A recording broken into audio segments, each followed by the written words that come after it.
at this time is our usual baseball time with our partner Ross Grimsley, but he's got the winter months off.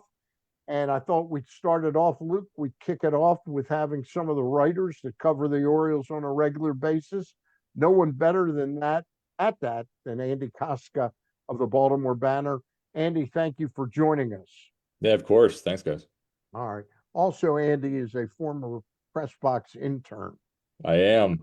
What years were that, Andy? That was man, that would have been the summer of 2017. So that was Okay. before my time as editor. Yeah. What year did you graduate from Maryland? I graduated 2020 from Maryland. So Okay. that was All after right. So my Did I freshman. teach you everything you knew?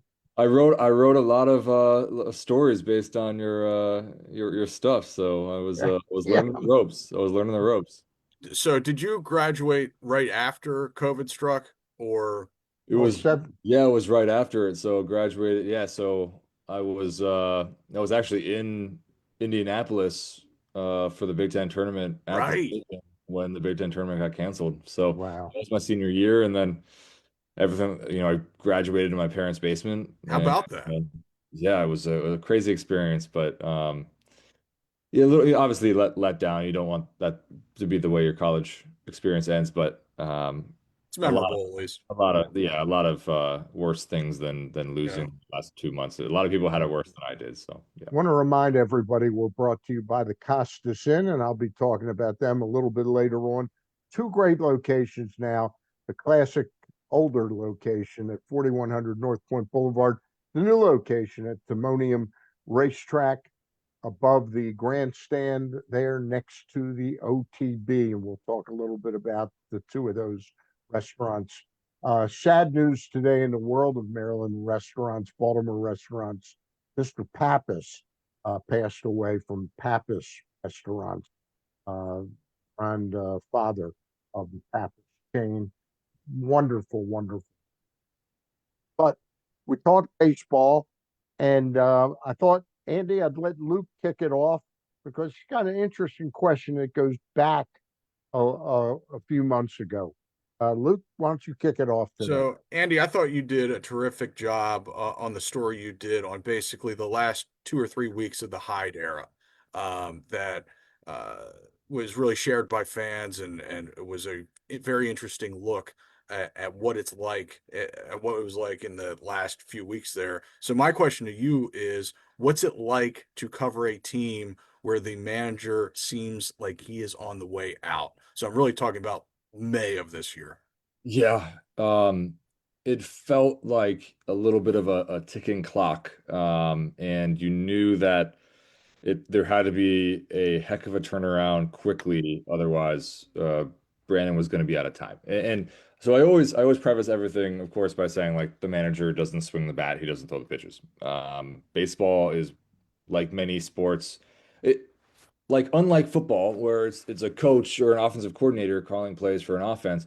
Um, Baseball, it's a lot in the player's hands, and a coach is more behind the scenes and working with in training regimens and motivation. So a lot of it goes back on the players, and the immediate aftermath of it, the players knew that it was on them. They immediately turned inward to recognize that their role in it, but because of the high stakes, somebody has to kind of be the fall guy, and you're not going to turn over an entire roster, but it's a little bit easier to turn over into a new direction, new leadership, which is the way Baltimore went. But we were talking before the show kicked off. You mentioned Luke, I think exactly the post game press conference when the Orioles stranded 15 guys on base to the Nationals. It felt yeah, like, Brandon was kind of threw his hands up in the air a little bit and didn't really know how to answer the same questions he had heard Yeah. for 2 months at that point, or whatever how many, maybe a month and a half. But, it was really the same issues cropping up again and again. And at a certain point, there wasn't an easy fix. He didn't know how to go about fixing it. Um, Again, a lot of that is on the players, but it seemed that moment that was that was kind of a death knell moment. In fact, I woke up the next morning and I was a little late on it. But I pre-wrote a full story that Brandon Hyde had been fired, and then 5 hours later he was fired. So I felt it that night, and then woke up early the next day to write a story saying, in advance, so we'd be ready. And obviously the timing was fortuitous on pre-writing it, but it was, yeah, a slow demise, and then it all kind of came apart. Do you think, Andy, that he, in retrospect, or at the time, did you think he understood how imminent it was, or did he think he had a little more time to get it? It's a great question. I think he knew, I would say he knew that there was a time limit on his tenure, especially with the way he went about some player meetings. Um, he was definitely a player's manager, more of a mentor and friend rather than a chew a guy out. He could do that. I mean, managers need to do that. You don't become a manager unless you know how to have a difficult conversation like that. But definitely wasn't his calling card. It wasn't something he did a lot. But one of the final meetings he had with players, he insinuated that the league thought the Orioles were soft. And that was a moment I think a lot of players were like, oh, wow, that was kind of an eye opener. Like, hey, maybe, he could be right here. Like, we need to look at ourselves. I think I bring that up because I think Brandon would not have said that if he didn't realize the stakes, not only for himself, but realizing that it might be May, but you can lose a playoff race in May Yeah. if you build a big enough hole, and obviously they did. So I think he knew how dire of a situation it was in terms of trying to get this thing back on track, and you could see it with how he went about meetings. Just There's a go lot ahead, to Stan. there's a lot to talk about between then and now.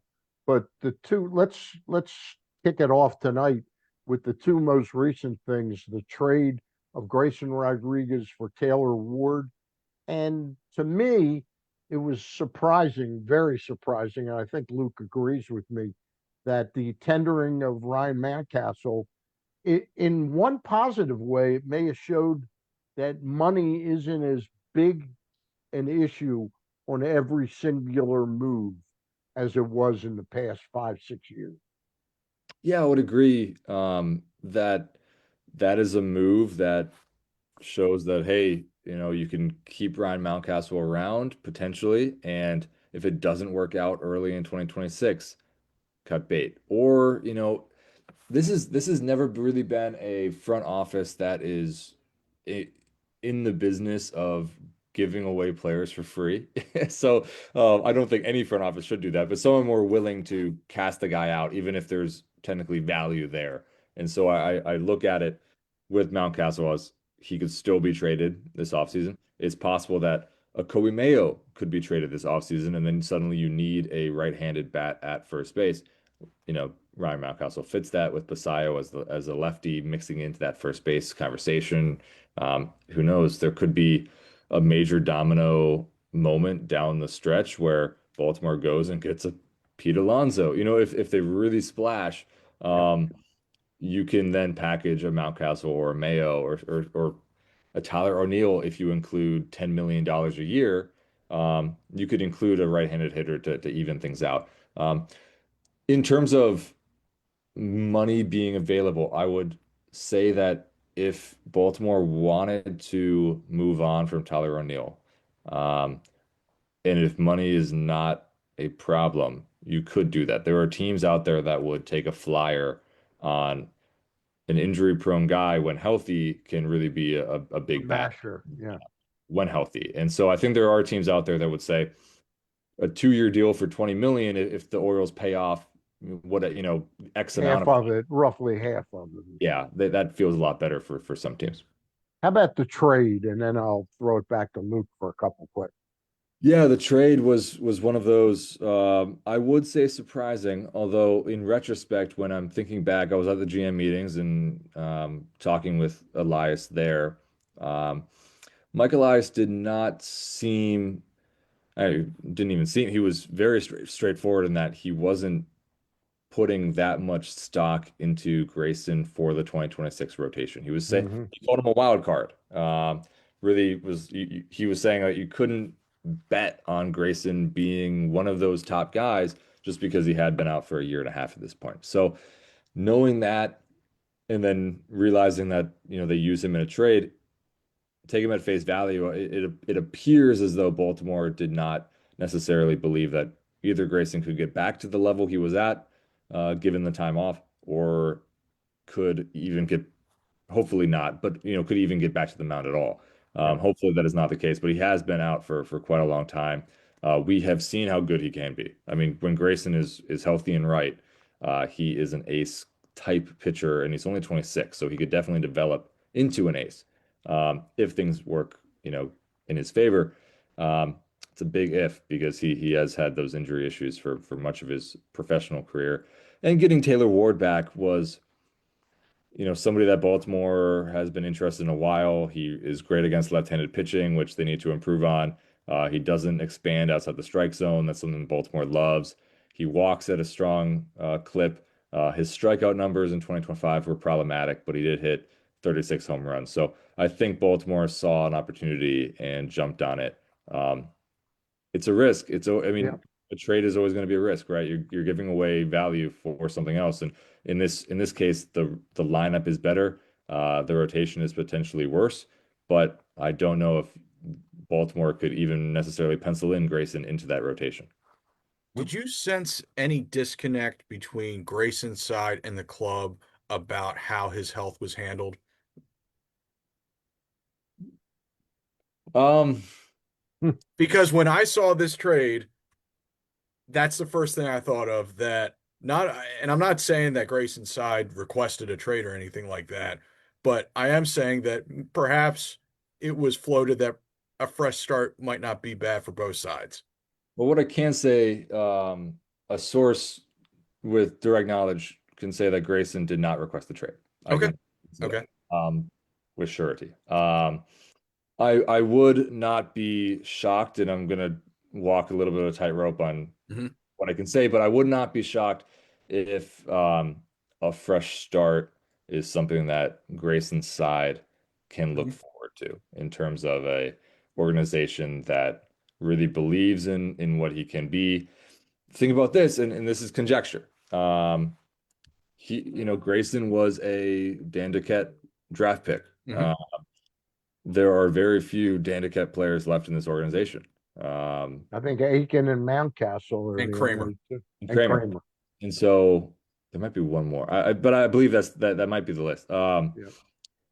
So you're really looking at, DL Hall was 2017 first rounder, shipped off to Milwaukee as part of that Corbin Burns trade, which turned out to be a lot of value Baltimore got in Yep. 2024 because of that. So not a bad trade in retrospect, but there's probably a little less emotional connection, I guess you could Mhm. say. And I Yep. don't think that is probably not the reason or anything. But if Mike Elias drafts a guy or really, the department total, the Mhm. whoever, Yep. is drafting the guy, there is a little bit more connection to your guys, compared to somebody that you inherit. So potentially I would say maybe there was a little bit less of a feeling that, oh Mhm. my goodness, we need to see out the Grayson Rodriguez experiment. Um, they know how good he can be. They really believe in him as well. But I think when push came to shove, Baltimore decided that a outfielder that has been played 155 plus games the last 2 seasons each, who can hit for power, even though it's really a 1 year deal under team control for 1 year. That was a better use for the 2026 roster than even 4 years of team control for Rodriguez. So after the trade, Stan made the point that look, the Angels aren't going to be very good next year, and you probably have a hard cap on Grayson's innings, like 80, 90, if he's healthy. You've watched every start he's made. What do you think about the idea of very carefully building him up if you're the Angels and starting with like 3 inning starts? I totally agree with that. It is. Yeah, if you're the Angels and you realize that you have a young starting pitcher under team control for 4 seasons, take advantage of not needing to rush this guy back immediately, and he should be pitching, and hopefully he pitches, as much as he can in 2026. But yeah, you don't need to tell him, all right, man, we're going to need 120 pitches from each start. That's it's probably not the best way to go about it immediately. So I imagine, yeah, they will be cautious and realize that they're better years. If if we can call it that, imagine it if they can improve, most likely will not happen in 2026 to be a playoff contender. Why not build him up slowly and exactly have him as a workhorse for 2027? The irony of him being injured so much is that I've never seen an organization bring up somebody as carefully as the Duquette regime did in the minor leagues. All of his starts were like 3 innings. You know, it wasn't until about his third year in the organization that they crept into the 4 and 5 inning starts. What's interesting, I was just talking to Buck Showalter about this, Yeah. and he was saying that he actually thinks that there could be an argument, and he was making that argument, but there could be an argument that it is actually a little bit adverse for minor league starting pitchers to only throw 50 pitches and Oh, then I 100% agree. They don't face hitters a third time. How do you develop as a starting pitcher? exactly. And you also need to learn, I mean, so some of the, and this is not necessarily about Grayson, this is just generally Mhm. speaking. There is the idea that a lot of these starters, when they're in the minors, if they're only throwing 3 innings or 4 innings, they can pretty much go 100% on every single pitch. Yeah. You need when you're in the majors, you need to learn how to get guys out when you're throwing 90% Yeah. or 85%. You're not feeling great. It's the last week of September and you're sore and your velocity is down. How to get guys out. And if you don't learn that in the minor leagues, it's going to be really a rude awakening trying to learn that in the majors. Let's take a quick time out and we'll come back with more questions. We're talking to Andy Kostka, very fine baseball beat writer for the Baltimore Orioles for the Baltimore Banner. Right now, I'm going to tell you about a very fine restaurant in Baltimore now with not one, but 2 locations. The original location out at 4100 North Point Boulevard, that's the location that's still serving steamed crabs. The other one is not serving steamed crabs. So if you want steamed crabs, 410-477-1975 is the phone number. Write it down, call them, find out the crab availability, the price point, the sizes available to make your party a big success, because this is a great time of year for people to get together over some sports and some beer and have some crabs. The other location, it's now centrally located in the Towson area, Timonium area, um, Parkville area. This location is at the Timonium Fairgrounds, right above the racetrack, the grandstand. They've got the same exact menu. Still a little debate about why they're not serving pork chops at the new location, but everything else is the same. Same great atmosphere, same great service, and some really home cooking that's cooking up at the Costas Inn over there in Timonium. Great time of year now to try them for lunch over at the Timonium location. That's the Costas Inn with not one, but 2 locations in town. All right, back with our time with Andy Kostka. Andy, Luke says when he heard about the Rodriguez trade, first thing he thought of was the disconnect medically. To me, for a team so sort of pitching needy, my first thing was, man, they must be deadly serious about getting a couple pitchers, which equaled to me money. And you were at the press conference when Craig Albanaz was introduced, and David Rubenstein kind of said within reason, meaning we're not the Dodgers, we're not the Yankees, but money's not a problem. That was refreshing to hear. Is the Rodriguez trade sort of signal that a little bit too? It does, although that was only the first domino, of course. The next domino is not just getting, depth. They Baltimore will need to acquire a pretty significant starting pitcher. Yep. And again, last week when we were talking to Michael Eyes on a video call. Um, he again said how, Baltimore is kind of in the mix for every frontline starting pitcher there is in the market. So there's a lot. It's a deep market. I'd be really shocked if Baltimore did not land one of the large names and then also add to their depth. Yeah. At this point, you really probably need 8 starting pitching options going into spring training, knowing that injuries will happen, underperformance will happen, somebody's going to move to the bullpen. Um, they don't have that right now. They need to add arms to really be in a position where you can comfortably say this is a good rotation. Not that I think it's a good starting point. Kyle Bradish, Trevor Rogers. Probably gonna have to watch Kyle Bradish just because he is coming back from elbow surgery. Same with Tyler Wells. Probably gonna have to watch him and make sure maybe that means a little bit of shorter starts to begin the year. Um, Trevor Rogers even didn't have a full season. He was injured at the very beginning of 2025, but should be totally fine.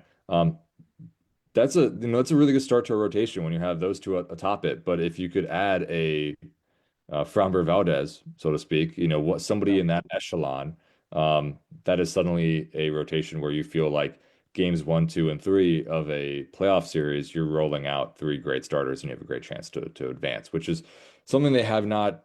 Obviously, nobody needs to be reminded. I mean, this is a franchise that has not had playoff success in over a decade. So that's the next step in this. Before I toss you over to Luke for a couple of questions, if you judge Elias's time here, and we all pretty much agree did a remarkable job in the rebuild, but is his way of acquiring pitching, has that been flawed by the fact that he hasn't developed a single significant pitcher in the organization? So I just wrote a story on the topic of um, f- Baltimore since 1991 hasn't developed a major success as from a first round starting pitcher. Since Kevin Mike Goss, Mussina. Yeah. yeah, Kevin Gossman, is the best one in that mix.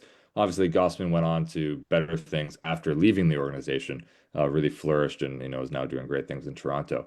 Um, that is not the only way to build a rotation. So I think sometimes when people see the headline, they read it as saying, oh, the Vanner thinks the only way to build a rotation. The only way to build a rotation is through the draft. That's not the case. Of course, there's many different ways. I mean, Atlanta built their 1990s juggernaut through trades primarily, and they Yeah. they they hit on some draft picks that were not first rounders. The Yankees have done it. They don't have much first round success in that time frame, but they've never been afraid to spend money. So when you look at those examples of kind of who is in the same tier as Baltimore in terms of wins above replacement from a first round starting pitcher. Um, Obviously, it shows that you can be a successful team without drafting a pitcher in the first round or even Hmm. developing a pitcher from the first round. It is somewhat problematic, however, when you don't have when you're at Baltimore and you don't necessarily have the coffers that a Los Angeles Dodgers or a New York Yankees have. It is beneficial to have an under team control starting pitcher because it's so price controlled. When a pitcher is young, I mean it's the value compared to average annual value of a contract is massively different. And we're looking at like say if Grayson goes on and is a 4 wins above replacement starting pitcher for the Angels, um, he's not even in arbitration yet. I mean, that's an incredible value the Yeah. Angels are getting back from that. That's a huge if, obviously, if he's healthy, and if he performs. So it is problematic in the way that if Baltimore was going to keep their spending reasonable, developing your own prospects, we've seen it with the hitting side. We have not seen it with the pitching side. Developing your own prospects is important. Of course, you can trade. Corbin Burns trade was a real Yep. win. Trevor Rogers trade at the time Yeah. initially didn't look great, but it now I realize that Kyle Stowers is an all-star, and is, and Connor Norby can still develop into something great. He's still young. But Trevor Rogers is also pitching like an ace. So those are good trades. But we haven't necessarily seen enough of it. Um, and Rogers, I think this is his last year of team control coming Yep. up. Yep. This is I wanted to ask you about that, and before I give you Luke, and then we'll let you get out of here because we've gone over our time.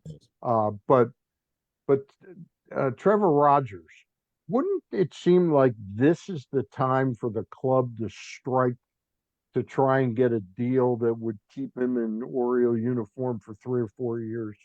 Yeah, you imagine that the sample size is not large enough yet for him to earn top dollar, but if he goes and pitches Win 170 16, innings, 17 games next year, he's going yes, to be a 25, $28 million pitcher. correct. It's probably a qualifying offer player next offseason. Right. But You why know, would he take that? Well, yeah, he's going to, you probably wouldn't, and we did see more players take the qualifying offer this year than even I was expecting. But probably you wouldn't take a qualifying offer if it's about 22 or 23 million next year, whatever the money will be. Now is the time if you really believe that this is the Trevor Rogers that you can expect moving forward. Yeah, striking now before the market becomes even larger is probably a good idea. Luke, two more questions from you, and then we'll let Andy out of here. But with the promise that you'll come back before spring training. Sounds good. All right. Okay. Been Luke, very gracious with his time. yep. So we've read a lot about the urgency the Orioles appear to have this offseason. My question is how much of that urgency is tied to the fact that Gunnar Henderson is not signed? And if they don't win in 2026 and 2026 looks a lot like 2025, that brings about some uncomfortable conversations about what you do with Henderson, among others. Yeah, and not only what you do with Henderson, we'll probably bring up Adley Mhm. after this, but this is a young core that is Not becoming so young anymore. exactly they're becoming less young. And so at a certain point, a gunner is still 24. So like he still falls under that. But Adley It's is not young anymore. hitting 28, so it gets to a certain point where you need the production. And they become more expensive players. So as I was kind of saying about the cost controlled value, I mean, young players in this league, if they're really good, um, man, it unlocks the opportunity for a team to supplement the roster with the more expensive older free agents or trade pieces while enjoying the benefits of a really really good young player who's team friendly deal. Um, Signing Gunnar Henderson will be a challenge. The Orioles, of course, are interested. Uh, I just asked Scott Boras at the GM meetings if Mike Elias is still blowing up his phone for a contract extension, and Scott Boras said, of course, Mike Elias is still very interested, but that is as far as Boras will talk on the record about it, understandably. Um, it is a difficult deal to get because if Henderson waits 2 more seasons or whatever it is, he's in position to make. I'm not even kidding if I say 600 million, Mm. or potentially more, because If he of sticks that short, yeah, I think that's yeah. possible. If he sticks as short and proves that he can play a really above average shortstop while being an 850 OPS hitter. If he can be that for 2 more seasons, I mean that's a reasonable offer that I think a lot of teams would be interested in, obviously. Especially even if he spends the last 5 years of that contract at third base. Mhm. It's still a reasonable contract. So I I do see the urgency completely because the window is not as wide open as it might seem from the outside. Because, yeah, you have a huge decision on Adley Rutschman coming up in 2 seasons. Gunnar Henderson, you have decisions. What do you do with Trevor Rogers? Do you pay the money now or wait to see a full season from him?